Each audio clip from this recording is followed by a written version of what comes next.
people are feeling a little reassured this evening that at least he listened to the European perspective, he listened to the Ukrainian perspective. But then the question is, what does Vladimir Putin do to try to woo back Donald Trump? What does he offer him to try and woo him back into that kind of friendship that Peter's talking about? Now, this is a key thing here.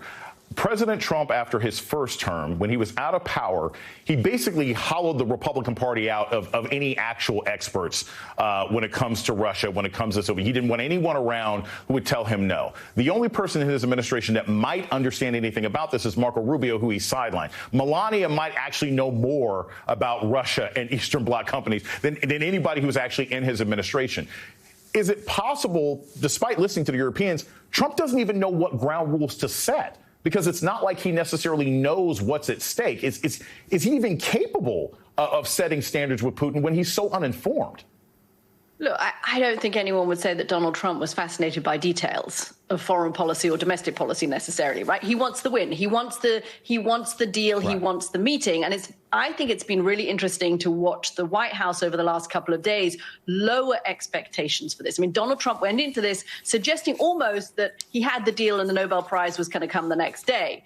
That's changed significantly. I mean, we've heard it from Caroline Levitt. We've heard her saying this is in listening mode. I think there has been a realization that he's going into this meeting and may not come out with the big deal that he had been hoping to get out of it. And then I think the question is, what is the point of the meeting? Does the meeting help the situation in Ukraine, or does the meeting actually hurt the situation in Ukraine? Does Vladimir Putin manage to say to Donald Trump, look, there's all these business opportunities for the United States, for the Trump family, right, in Russia? Does he kind of bring him back to the table that way? Does he kind of bamboozle him with flattery? And does Trump get back to his natural state, which seems to be an admiration for Vladimir Putin coming out of this meeting? And that's what the concern is about not having those experts around. The reason you want the experts around is because you want people around who understand the detail, who understand the complications, who understand the what ifs, rather than thinking this can be just done by two men and the feeling that they have in the course of that meeting. Because we know that Vladimir Putin is a master